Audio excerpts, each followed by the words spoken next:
So the flesh and blood is too expensive argument has taken on a bit of new life as of late, shifting in focus to Fable rarity cards. Now, a week or so back, I saw an interesting proposal via Twitter X by Family Fun. Their proposal limiting Fable rarity cards to 1 per deck. It's an intriguing proposal, one that I think is a solid idea if we could figure out how to make it work. A huge shout out to our channel members for supporting what we do here. If you want to get involved with the channel and the Dice Commando community, please consider joining as a channel member. Remember, these videos are only possible with your support. You can show that support with a like, a subscribe, and by leaving us a comment and sharing your feedback. Community first, and go Commando.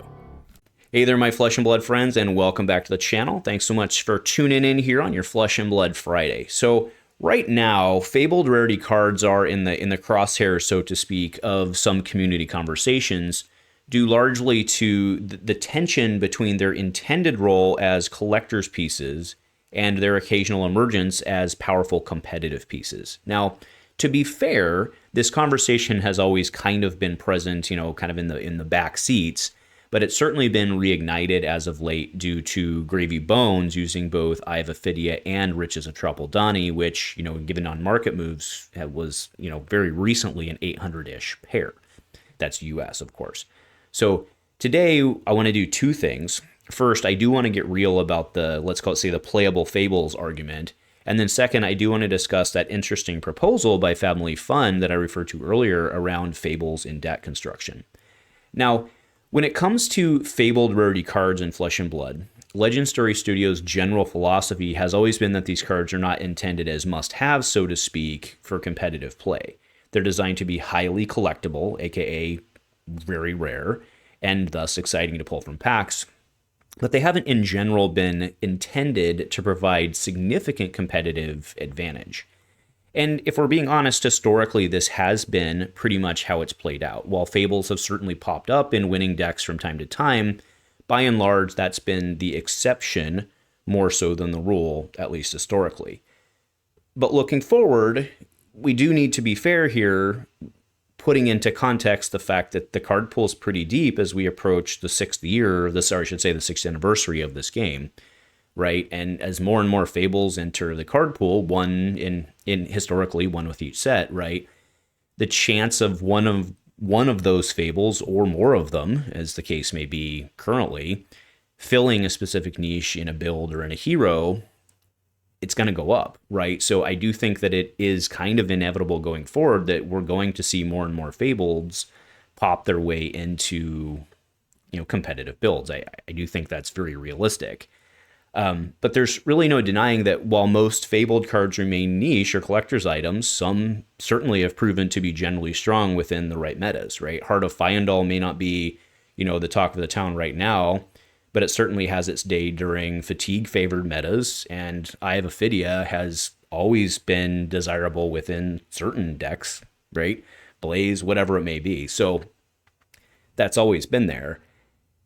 But the recent release of Tropeldani, I think, has certainly reignited the conversation overall, right? I mean, there's supply-demand issues there, but it's very clear that Tropeldani's value in certain decks, not just the pirate decks, but also heroes like Kassai, Victor, and then you put that on top of the supply-demand mismatch. We've seen incredibly rapid price increases for this card, right? No secret there. So when we see stuff like this, it gives very valid reason to kind of challenge the idea that Fableds aren't critical to competitive success, which can leave many frustrated with barrier of entry concerns. And when you see a Fable become perceived, at least, as a, again, must-have for top-tier decks, like Gravy Bones right now, it then clashes with that concept of accessibility and leads to the debates we're seeing now about fairness, affordability, and then ultimately long-term health of not just the competitive scene, but the game itself. Now, this is where I do have to step in because I don't personally believe that any Fable is a must-have in the truest sense. Now, what I mean by that is that the implication that one can't play a hero or a deck or a build because they don't have a particular Fable, I don't believe that is a genuine statement. Now, don't get me wrong here, I do get it, right? A Gravy or a Blaze or someone like that definitely benefits for an Opt 2, and Kassai or a Victor or whatever really, really, really loves that free gold on pitch. So, right, it's not lost on me. I do get it. And I also get that, let's just say card gamers in general have the need to reference top placing lists. And for sure, in this game especially, marginal value absolutely matters. I mean, hey, I was one of the first to talk about how good Tropoldani is. Like, it's crazy good, right? And we are certainly not alone in that. I mean, it's obviously very good. But to refer to it as a must-have, I do think is a little disingenuous, because for the 99% of us or more in this game, me having a Fable in my deck isn't really going to matter from like, am I going to win the game or not because I did or didn't have that Fabled card, right? So I do have a little bit of reservation about including Fabled within the wider Flesh and Blood is too expensive argument. And I think part of that's because I think it might be distracting a little bit from the core of the issue. And I guess what I mean by that is, shouldn't we be less concerned about removing 2 cards from Gravy that drops the deck by 800 than we should be about, you know, the $80 to $100 staples like CNC and Shelter, right? I'm much more worried about those cards that in many cases are must-haves for decks, like, let's say, Felling or Plow Under or whatever, right? Like, if you want to play Earth, you have to play those. So I'm more worried about cards like that than I really am about, you know, a single $300 card. But with that said, I do get it because perception is often king, right? Many TCG players, as I said, go immediately to that latest winning list, and then they go to the top right corner of TCG Player or whatever it may be, or whatever the equivalent is. And I should say Fabry in this case, sorry. But that sets the perception, right? And I do promise this isn't lost on me. I get it. So brings us back, are expensive Fables a problem? From that perspective, yes, they are. But it is an interesting debate, right? Because obviously, as someone who cares about growth and being able to onboard new players with the LGS, which I do think we all should care about, price tags obviously matter. Trying to explain ifs and buts on a 2K price tag isn't really a great starting point, and you're just trying to talk your way down at that point, right? And I'm talking about if I'm talking to a new player. But on the other hand, it does create a bit of a catch-22 type situation for us, right? So to put what I mean in context, let's look at some of the other Fableds, one which generally aren't involved in this conversation, and they aren't involved for a reason. Cards like Blood of the Jerkai, Mistcloak Gully, or even some of the mid-tier useful ones like a Plague Hive or something like that, right? Master Cog, whatever it may be. Despite those cards still being very rare, their demand in some cases is near non-existent. So obviously, if they're not useful, then they aren't in high demand, right?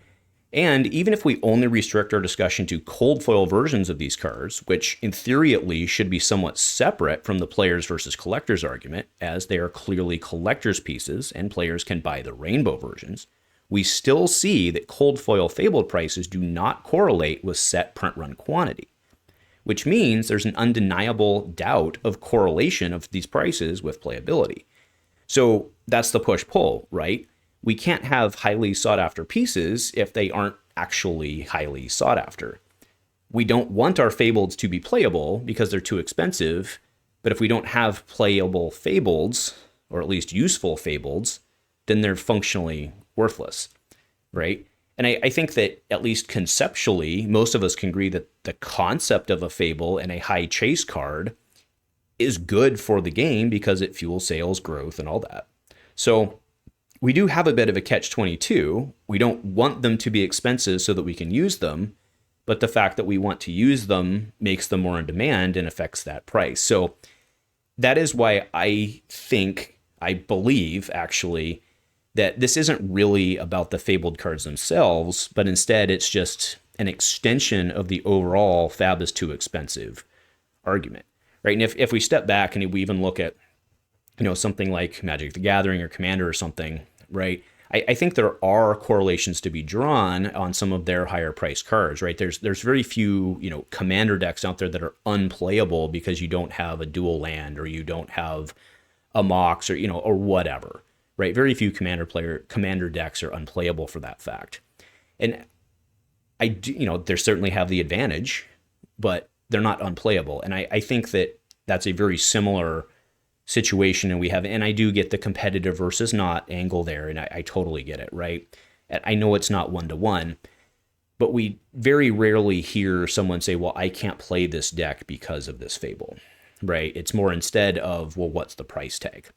So with all that understood, and again, perception matters, I do think that's why the proposal from Family Fun is actually pretty interesting to me, at least. So let's dive into this. Now, their proposal in a nutshell was kind of responding to, their post was responding to some other comments out there, but their proposal in a nutshell was, what if we capped deck construction at 1 Fable per deck? Meaning any deck built, there would just be some blanket rule saying you could have 1 Fabled rarity card.